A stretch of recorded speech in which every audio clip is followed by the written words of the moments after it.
ভাই কি জবাব দিবেন বলেন? দাড়ি চিচি ফেলতেছেন, টাকনুর নিচে কাপড় পরতেছেন, এক ওয়াক্ত নামাজের ধার ধারতেছেন না, অন্যের মেয়েকে ফুসলিয়ে ফাসলিয়ে কোর্ট ম্যারেজ করে ফেলতেছেন, একটা পারিবারিক ফিতনা ফাসাদের মধ্যে জড়িয়ে যাচ্ছেন, একটা সামাজিক ফিতনা ফাসাদের মধ্যে জড়িয়ে যাচ্ছেন। এরপরে দুঃখ পেয়ে অমুক মেয়েকে 4 জনে মিলে প্রপোজ করে, তারপরে দুঃখ পেয়ে 2 জনে মদ খায়, 3 জনে গাঁজা খায়, 4 জনে আত্মহত্যা করতে যায়। 3 জনের বাঁচানো যায়, একটা আত্মহত্যা তো করে না, কিন্তু জীবন শেষ। পরীক্ষার সময় পড়েনি, ক্লাসের সময় ক্লাসে যায়নি, মাদ্রাসার সময় মাদ্রাসা যায়নি, সলাতের সময় মসজিদে আসেনি, এইভাবে তার জীবন যৌবন সব শেষ করে দেয়। আল্লাহ এই জন্য বলছে ফাআন্না তুসহারুন, ও নবী এদেরকে বলেন তবু কি তোমরা মাতাল থাকবা? জানো জমিনের মালিক আল্লাহ, জানো জীবনের মালিক আল্লাহ, জানো বিচারের মালিক আল্লাহ, জানো জমিনে যা আছে আল্লাহর, জানো আল্লাহই আশ্রয়দাতা, আল্লাহর বিপক্ষে কোনো আশ্রয়দাতা নাই, তবু কি তোমরা মাতাল থাকবে? এটাই আল্লাহ বলছেন। শুনুন যুবক, তোমাকে বলি, চাচা আপনাকেও বলি, হোক সেটা আল্লাহর নবীর নামে গান, বাদ্যযন্ত্র হারাম। বাদ্যযন্ত্র কি হারাম? একটু মনোযোগ দিয়ে শুনবেন, বলে কথা শেষ করে চলে যাবেন ইনশাআল্লাহ। ইয়া শিবাব, আহলুল মুনাফিকদের ফাঁদে পা দিও না। তারা চায় তোমরা গান বাজনায় মেতে থাকো, অথচ আল্লাহ সুবহানাহু ওয়া তাআলা সূরা লুকমানে বলেন ওয়ামিনান নাসি মান ইয়াশতারি লাহুয়াল হাদিসি লিয়ুদিল্লা আন সাবিলিল্লাহি বিগাইরি ইলম ওয়া ইয়াত্তাখিযুহা হুজুয়া উলাইকা লাহুম আযাবুম মুহিন। আর মানুষদের মধ্যে কেউ কেউ আল্লাহর পথ থেকে বিচ্যুত করার জন্য অসার অপ্রয়োজনীয় গান বাজনা কিনে নেয় তাদের জ্ঞান ছাড়াই, এবং আল্লাহর দেখানো পথ নিয়ে ঠাট্টা বিদ্রুপ করে, তাদের জন্য রয়েছে অবমাননাকর শাস্তি। রাসূলুল্লাহ সাল্লাল্লাহু আলাইহি সাল্লাম বলেন, আমার উম্মতের কিছু লোক মদের নাম পাল্টিয়ে তা পান করবে, তাদের সামনে গায়িকারা বিভিন্ন বাদ্যযন্ত্র সহকারে গান করবে, আল্লাহ তাআলা তাদেরকে মাটির নিচে বিলীন করে দেবেন, আল্লাহ তাআলা তাদেরকে মাটি চাপা দিয়ে মেরে ফেলবেন, আল্লাহ তাআলা তাদেরকে ভূমিকম্পে একেবারে চূর্ণ বিচূর্ণ করে রেখে দেবেন, তাদেরকে বিলীন, তাদের খোঁজ খবর, তাদের অস্তিত্ব কেউ খুঁজে পাবে না, এবং কিছু লোকের আকৃতি আকার বিকৃতি নষ্ট করে দেবেন। রাসূলুল্লাহ সাল্লাল্লাহু আলাইহি ওয়াসাল্লাম বলেন, বানর শূকরের মতো পরিণত করে দেবেন। ইয়া শিবাব ইত্তাকিল্লাহ, আল্লাহকে ভয় করো তোমরা, তোমরা কখনোই গান বাজনায় মেতে থাকিও না। ইয়া শিবাব ইত্তাকিল্লাহ, গান বাজনা তোমার হৃদয়কে মেরে ফেলবে। চাচা, যতই আল্লাহর নবীর নামে গান হোক, যতই কোনো বাবার নামে গান হোক, যেই গানে বাদ্যযন্ত্র আছে, মনে রাখবেন ওই গান আপনার হৃদয়কে হত্যা করতে আসছে, ওই গান আপনাকে, ওই মিউজিক বাদ্যযন্ত্র আপনাকে জাহান্নামে নিতে আসছে। শুনুন, আপনার হৃদয়ের খোরাক আল্লাহ সুবহানাহু ওয়া তাআলা সূরা আনফালে বলছেন, আউযু বিল্লাহি মিনাশ শাইতানির রাজীম, আউযু বিল্লাহি মিনাশ শাইতানির রাজীম, বিসমিল্লাহির রহমানির রহিম, ইন্নামাল মুমিনুনা আল্লাযীনা ইযা যুকিরাল্লাহ ওয়াজিলাত কুলুবুহুম, ওয়াজিলাত কুলুবুহুম ইযা যুকিরাল্লাহ, ইযা যুকিরাল্লাহ ওয়াজিলাত কুলুবুহুম ইযা যুকিরাল্লাহ।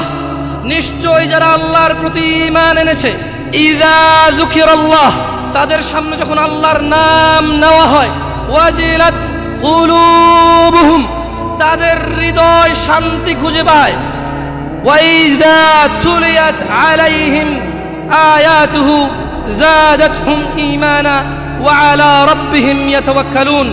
আর তাদের সামনে যখন আল্লাহর কোরআনের তেলাওয়াত করা হয়, তাদের ঈমান, তাদের আল্লাহ ভীরুতা, আল্লাহর উপর ভরসা, আল্লাহর অনুগত্য, হারাম হালালের বাদ বিচার, হারাম হালালের পার্থক্য তাদের বেড়ে যায়। কি শুনলে? কি শুনলে? কোরআন।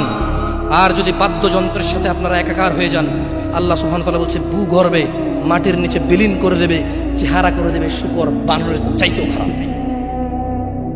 কারা কারা আছেন আজকে থেকে মিউজিক বন্ধ করবেন? হাত তুলিয়ে না, দরকার নাই। আমি কারো ওয়াদা নিতে আসি নাই। আমি কি চৌকিদার কারো? আপনি কার বান্দা? ক্ষমাকারীকে? গুনাহ দেওয়ার মালিককে? জান্নাতের মালিককে? জাহান্নামের মালিককে? তো আমি তো আপনার গুনাহও দিতে পারবো না, আপনাকে নেকিও দিতে পারবো না। হাত তুলে লাভ আছে এখানে? অনুরোধ করে যুবক, প্লিজ যুবক, হৃদয়টাকে মেরে ফেলিও। তুমি দেখো না, তোমার বয়স 22, 10 বছর বয়সে মা বলেছে স্কুলে যা, মাদ্রাসা যা, মানুষ হবি, ভবিষ্যৎ ভালো হবে। তুমি শোনোনি ক্রিকেট, ফুটবল, সিনেমা, নাটক, কোথায় বিয়ে, কোথায় গায়ে হলুদ, গান বাজনা বাজিয়ে তোমার জীবন কাটাই দিছো। যুবক দেখো, 22 বছর বয়সে তুমি মূর্খ। তোমার পাশের বন্ধু পাইলট স্কুলে পড়ে, হ্যাঁ 10টা টিউশনি পড়ায়, 30,000 টাকাও কামায়।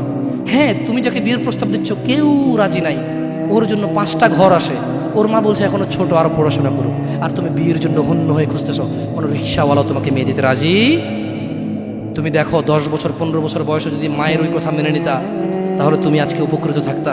আমি জামশেদ মজুমদার 27 বছর বয়সে এসে তোমাকে বলছি তুমি গান বাজনা ছেড়ে দাও, ইনশাআল্লাহ 60 বছর পরে মারা গেলে, 30 বছর পরে মারা গেলে, 70 বছর পরে মারা গেলে ওই উপকৃত হবা। আর তা না হলে এই গান বাজনার সাথে তুমি তোমাকে ধ্বংস করে দিচ্ছ। যেদিন নিঃশ্বাস বন্ধ হয়ে যাবে সেদিন হলেও বুঝবা, বুঝতে তোমাকে হবেই। জমিনের উপরে বোঝো অথবা জমিনের নিচে বোঝো, বুঝতে তুমি হবে। শোনো, আল্লাহ কোনো কিছু বলেছে আর তুমি বুঝবা না, আহা হা, পার পাওয়া যাবে না। তবে তোমাকে বলি, যা করেছো করেছো, যা গান বাজনা শুনেছো শুনেছো, এবার আল্লাহকে ভয় করে সব ছেড়ে ইস্তেগফার করো, বলো আল্লাহ আমাকে ক্ষমা করেন, আমার এই 2 কানে গলিত সীসা ঢালিয়েন না ইয়া আল্লাহ। ছিলাম কিন্তু আমি উপলব্ধি করতে পারিনি, ইয়া আল্লাহ আজকে আমি উপলব্ধি করছি, আল্লাহ আমি আর কখনো বাদ্যযন্ত্র দিয়ে নিজেকে আনন্দিত করব না। এই হারাম যা আপনাকে রাগান্বিত করে, আমি আর কোনোদিন এই হারাম দিয়ে নিজেকে আনন্দিত করব না। আমি অনুরোধ করব, চিটাগং শহরে থাকি বেশি দিন হয় না, তবে কারো বিয়ে হলে আর 2 দিনও ঘুম হয় না, এত পরিমাণ গান বাজনা বাজায়, আল্লাহি হৃদয় ভেঙে যায়। আল্লাহর কসম, কি দিয়ে বুঝায় আপনাকে? মন চায় মারামারি করি, মন চায় গালাগালি করি, মন চায় ঝগড়া করি, মন চায় ওর বিয়ে ভেঙে দেই, মন চায় নিজে পুলিশের ওসি হয়ে ওদের সবগুলো বন্ধ করি, মন চায় রাজনৈতিক নেতা হয়ে লাঠিচোটা নিয়ে এদেরকে পেটানো শুরু করি, মন চায় আল্লাহর থেকে অনুমতি আসুক, ওহি বন্ধ হয়ে গেছে, মন চায় আল্লাহ তুমি ওহি পাঠাও, একটাকে গলায় পাড়া দেয় কতক্ষণ। মন চায় নিজেকে যদি অনেক জ্ঞানী অনেক কিছু হতাম, কোথাও গিয়ে যদি বলতাম গান বন্ধ করো, যদি বন্ধ করে দিত, যদি এমন কিছু হতাম, কত কিছু যে মন চায়। তোমার বিবাহ তুমি রামশ্যাম যদুমধুর মতো করে ফেলেছো। যুবক, তুমি কেন কবুল পড়ে বিয়ে পড়ো? আমার তো বুঝে আসে না। বাবা, আপনি কেন আপনার ছেলেকে কবুল পড়িয়ে বিয়ে দিচ্ছেন? আমার বুঝে আসে না। ভাই, আপনি কেন আপনার মেয়েকে কবুল পড়িয়ে বিয়ে দিচ্ছেন? আমার বুঝে আসে না। আপনার মেয়ে হলুদ কাপড় পরে, মাথার মধ্যে খোপা দেয়, 3 জনে এসে দুধ খাওয়ায়, 4 জনে কোলে নিয়ে নেয়, 6 জনে গান বাজায়, 10 জনে এসে হলুদ মাখে, শুধু বুঝি মৌলবি দিয়ে কবুল পড়ালে বুঝি মুসলিমের বিয়ে হয়? শুনুন, আপনার নবী মুহাম্মদুর রাসূলুল্লাহ সাল্লাল্লাহু আলাইহি ওয়াসাল্লাম কবুলের পদ্ধতি দিয়ে গেছেন, তাই কবুল পড়ায় মুসলমানের বিয়ে মনে করেন না। কিন্তু বাকি যেগুলো করেন এগুলো কার পদ্ধতি? কার? মিথ্যা কথা বলবেন না। হুজুর ডেকে খুতবা পড়ে কবুল পড়ে বিয়ে কার পদ্ধতি? আল্লাহ নবীর। এই গান কার পদ্ধতি? কেন করতেছেন? ওটা তো আপনার বিয়ের অংশ, বিয়ে না হলে তো বাজাতেন না। বিয়েকে কেন্দ্র করে যেমন কবুল বলছেন, বিয়েকে কেন্দ্র করে তো গানটা বাজাচ্ছেন। কয়জন নবীর উম্মত আপনি? আপনার নবীর নাম কি? আই এম আস্কিং ইউ, আপনার নবীর নাম কি? আমার নবীর নাম মুহাম্মদ রাসূলুল্লাহ সাল্লাল্লাহু আলাইহি ওয়াসাল্লাম। Who is the messenger of Allah for you? আপনার জন্য আল্লাহর নবী কে? কোন নবীর সুন্নত পালন করলেন গান বাজিয়ে? আপনার জন্য আমার বিল্ডিংটা ভেঙে পড়বে, বলে রাখি ছাড়বো না। আল্লাহ তুমি আমার ভাইদেরকে হেদায়েত দাও ইয়া আল্লাহ, ছাড়বো না। এই যে ভূমিকম্প হলো আপনার গান বাজনা বাজানোর কারণে। মুহাম্মদ সাল্লাল্লাহু আলাইহি ওয়াসাল্লাম কি মিথ্যা কথা বলে? কারা কারা হাত তোলেন তো যে মুহাম্মদ সাল্লাল্লাহু আলাইহি ওয়াসাল্লাম জানে না, মুহাম্মদ সাল্লাল্লাহু আলাইহি ওয়াসাল্লাম জানে না, এরকম কারা কারা স্বীকার করে? আল্লাহ নবী বলেছে যখন বাদ্যযন্ত্র বেড়ে যাবে, গায়িকারা সম্মুখে এসে নাচবে, তুমি অপেক্ষা করো, পাহাড়গুলো কেঁপে উঠবে, পৃথিবীটা নড়ে উঠবে। জলজলা ইযা জুলজিলাতিল আরদু জিলজালাহা, যখন পৃথিবী প্রবল কম্পনে প্রকম্পিত হবে।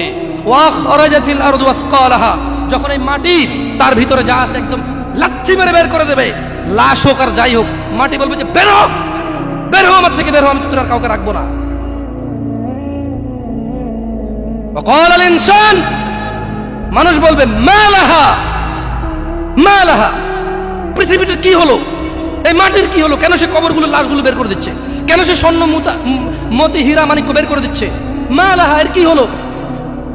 কেন পাহাড় নড়ে উঠছে? কেন পাহাড় ভেঙে চূর্ণ বিচূর্ণ হয়ে যাচ্ছে? মানুষ বলবে মালাহা, পৃথিবীর কি হলো?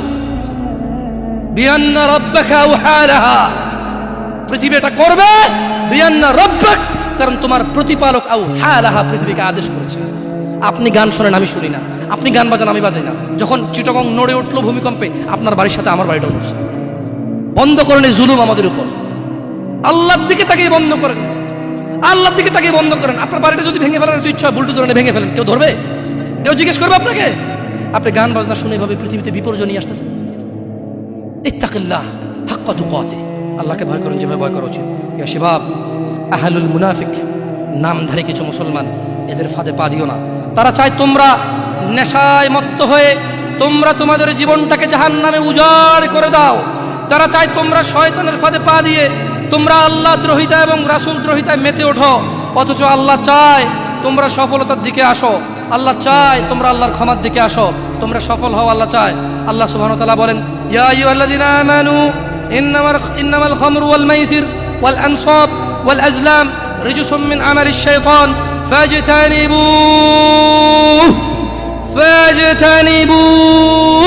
লাআল্লাকুম তুফলিহুন। হে তোমরা যারা ঈমান এনেছো, মদ, জুয়া, মূর্তি পূজার বেধি ও ভাগ্য নির্ণয় গণকের কাছে যাওয়া শিরক, গণকের কাছে যাওয়া শিরক। ভাগ্য নির্ণয় করার শর্ত কেবল ঘৃণার বস্তু, শয়তানের কাজ, কাজেই তোমরা সেগুলো বর্জন করো। ফাজতানিবু, কাজেই তোমরা সেগুলো বর্জন করো। ইয়া শিবাব, হে মানুষ, তোমরা মদ, জুয়া, গান, বাজনা, ভাগ্য নির্ণয় করে এরকম জিনিস থেকে বেঁচে থাকো। আল্লাহ বলছেন যে রিজসুম মিন আমালিশ শায়তান, এগুলো শয়তানের কাজ, এগুলো ইবলিসের কাজ। ফাজতানিবু, আল্লাহ বলছে হে আমার বান্দারা, ফাজতানিবু, এগুলো থেকে বেঁচে থাকো। কেন?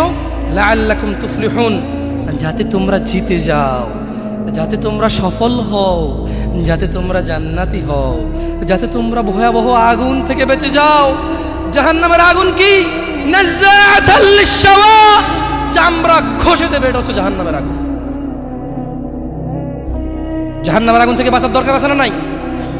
এইভাবে এলোমেলো চলাফেরায়, শুক্রবারের নামাজে গিয়ে বাকিও সব বাদ দিয়ে নামাজও পড়বো, শুধু খাবো। আরে বাস্তবতা এমন, এখনকার ঘুষখোররা বলে যে শুনেন 3 লাখের নিচে হবে না, আপনাকে বুঝাতে পারতেছি না, জোরের টাইম চলে যাচ্ছে, দিলে দেন না দিলে যায় নামাজ যাই। বড় আশ্চর্য, বড় আশ্চর্য। আরে ভাই, নামাজ আল্লাহর সাথে অপরাধ, ক্ষমাকারী কে? জানা আল্লাহর সাথে অপরাধ, ক্ষমাকারী কে? মদ পান আল্লাহর সাথে অপরাধ, ক্ষমাকারী কে? কিন্তু যার থেকে ঘুষ নিছেন, এটা কি আল্লাহর হক না মানুষের হক?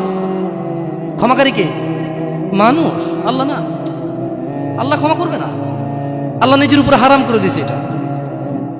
আপনি যদি বলেন যে আমি 3 দিন ভাত খাবো না, পারবেন? এই ওয়াদার উপর থাকতে পারবেন?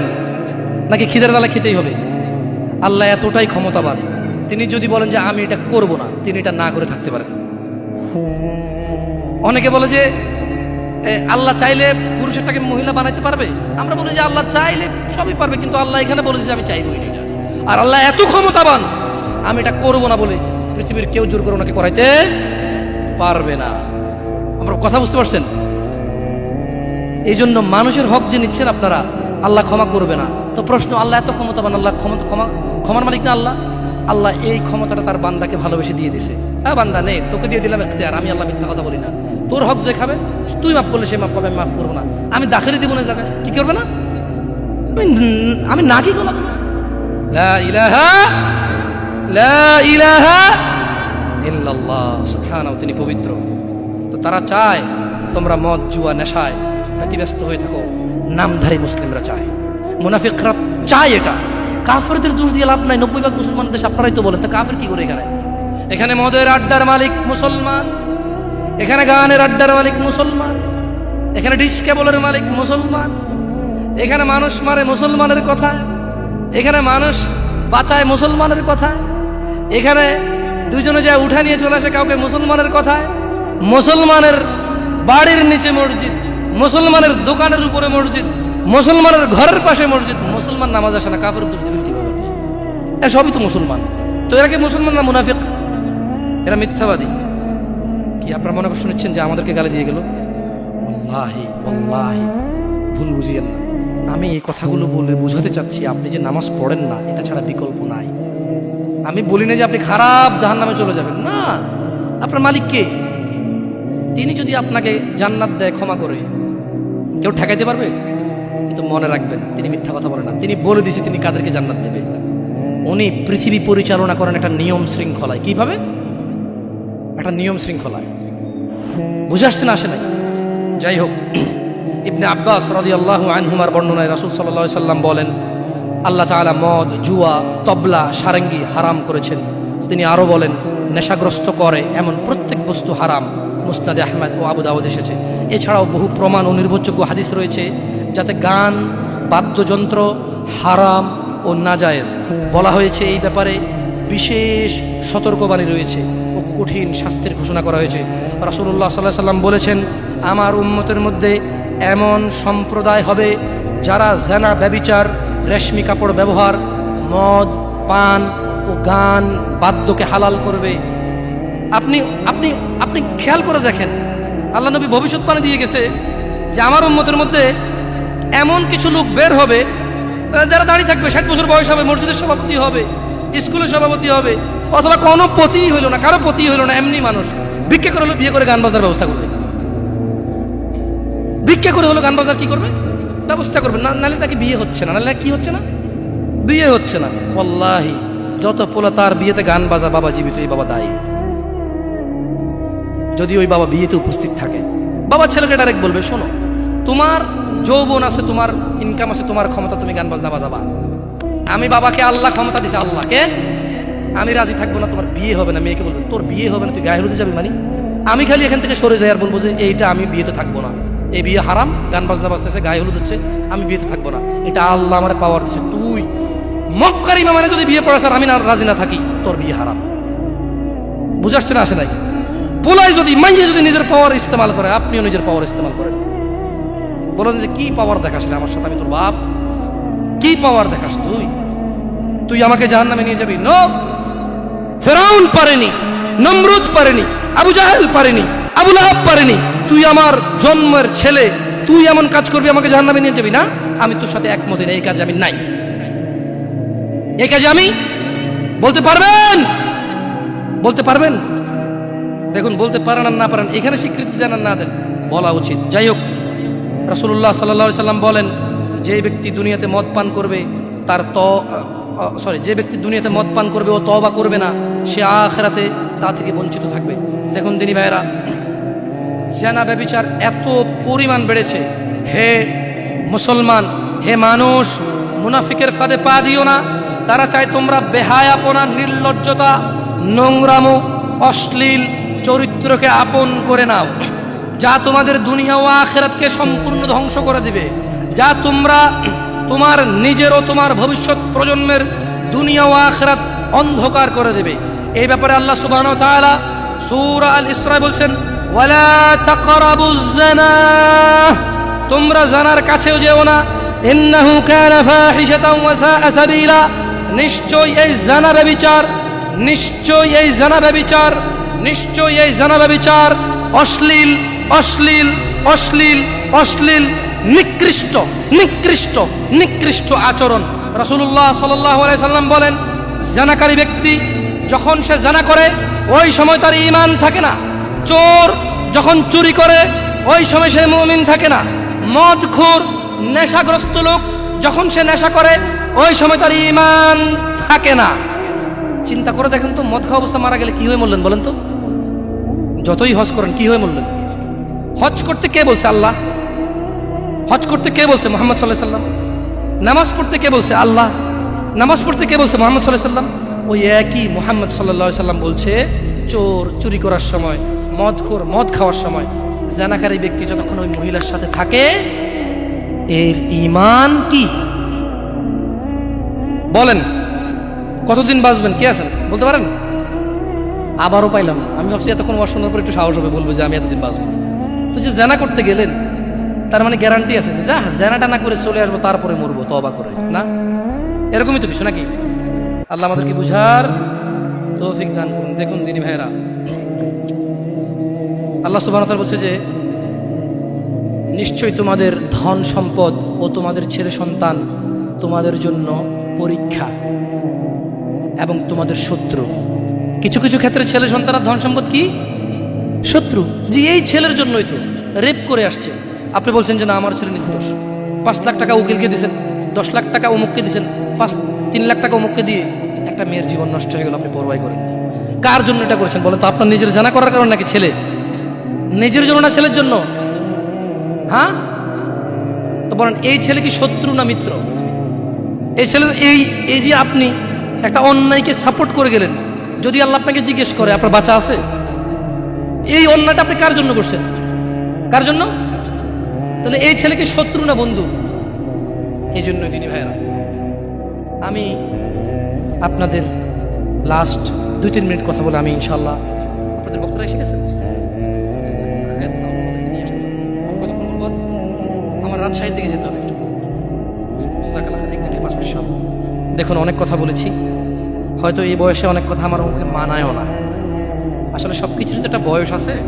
ছোট মানুষ যদি বুড়া পাকনা পাকনা কথা বলি, মুরব্বীদের গায়ে এমনি লাগবে, পাকনা পাকনা কথা বলে, বয়স কত রে তোর, কি বুঝতে দুনিয়ার, ঠিক না? তবু আমি আপনাদেরকে বলি একটা কথা, আপনারা আমার কোনো কথায় মনে কষ্ট নেবেন না, আমার হাত পা নড়ে চড়ে একটু বেশি, তো এই জন্য আপনারা অহংকার নিয়েন না। আমি সৌদি আরবে বড় হয়েছি, কি বলবো জানি না, অনেকেই মাইন্ড করেন, আমার এটা নড়ে যায়, কিচ্ছু করার নেই। আমি এভাবে ধরে রাখি অনেকক্ষণ, এভাবে ধরে রাখি অনেকক্ষণ, কিন্তু আবার চলে আসে আমার হাত, বুঝছেন? তো আপনারা অহংকার দৃষ্টিতে দেখিয়েন না, এটা আমার অভ্যাস। খায়ের ইনশাআল্লাহ, আশা করি আপনারা বুঝবেন, সবাই এখানে বুদ্ধিমান মানুষ। আমি এতক্ষণ থেকে আপনাদেরকে কিছু নসিহত করেছি, আপনাদেরকে বলে রাখি, আপনি, শুধু আপনি না, এই পৃথিবীতে যত মানুষ আর জিন আছে সব যদি একসাথে হয়ে ফন্দি করে যুক্তিশলা পরামর্শ করে আল্লাহ দ্রোহিতা, আল্লাহ বিরোধী কাজ করে, আল্লাহর কিছুই যায়, জোরে বলো তো, আল্লাহর কিছুই যায়। এই পুরো পৃথিবীর মানুষ এবং জিন সবাই যদি একসাথে কোনো গুনাহ না করে, শুধুই আল্লাহর অনুগত্য করে, আল্লাহর যেই ক্ষমতা, আল্লাহর যেই মহত্ব, কিছুই বাড়বে, কিছুই বাড়াইতে, কিছুই কমাইতে পারবে। আপনাকে একটা কথা বলি, নিজেকে বেশি অপরাধী মনে করিয়েন না।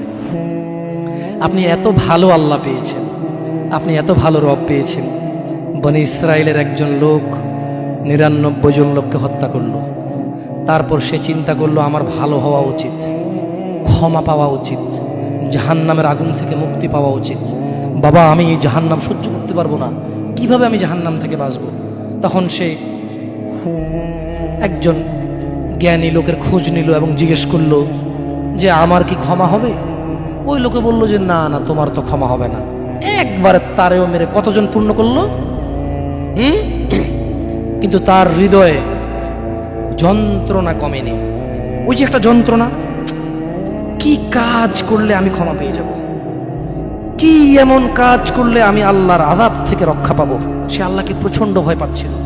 এট দ্য সেম টাইম সে সিদ্ধান্ত নিয়েছিল যে সে আর হত্যাই করবে না, সে ভালো হয়ে যাবে, অন্যায় করবে না, সে অন্যায় করবে না। কিন্তু তার ভালো হওয়ার জন্য একটা গ্যারান্টি লাগবে যে কে আছে এমন যে আমাকে বলবে কি করলে আমাকে আল্লাহ ক্ষমা করে দেবে।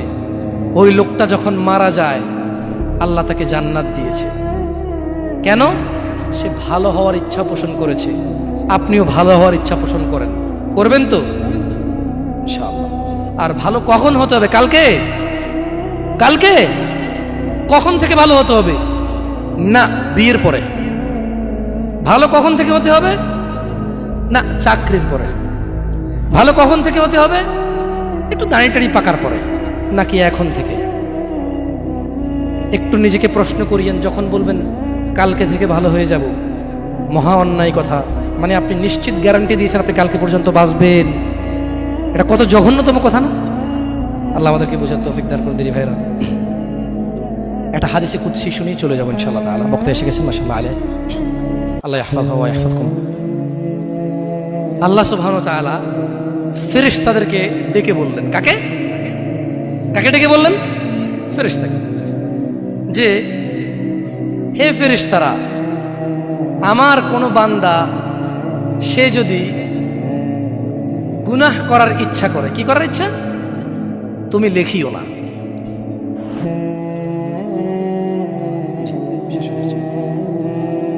তাহলে ফেরেশতাদেরকে আল্লাহ কি বললেন? আমার কোনো বান্দা গুনাহ করার ইচ্ছা করলে তোমরা তা লিখিও না, যতক্ষণ পর্যন্ত সে না করে। যখন সে এই অপরাধ করে ফেলে তোমরা লেখিও, বাড়তি লেখিও না, যতটুকু করেছে অতটুকুই লিখবা। কিন্তু জানেন আল্লাহ আপনাকে কত ভালোবাসে?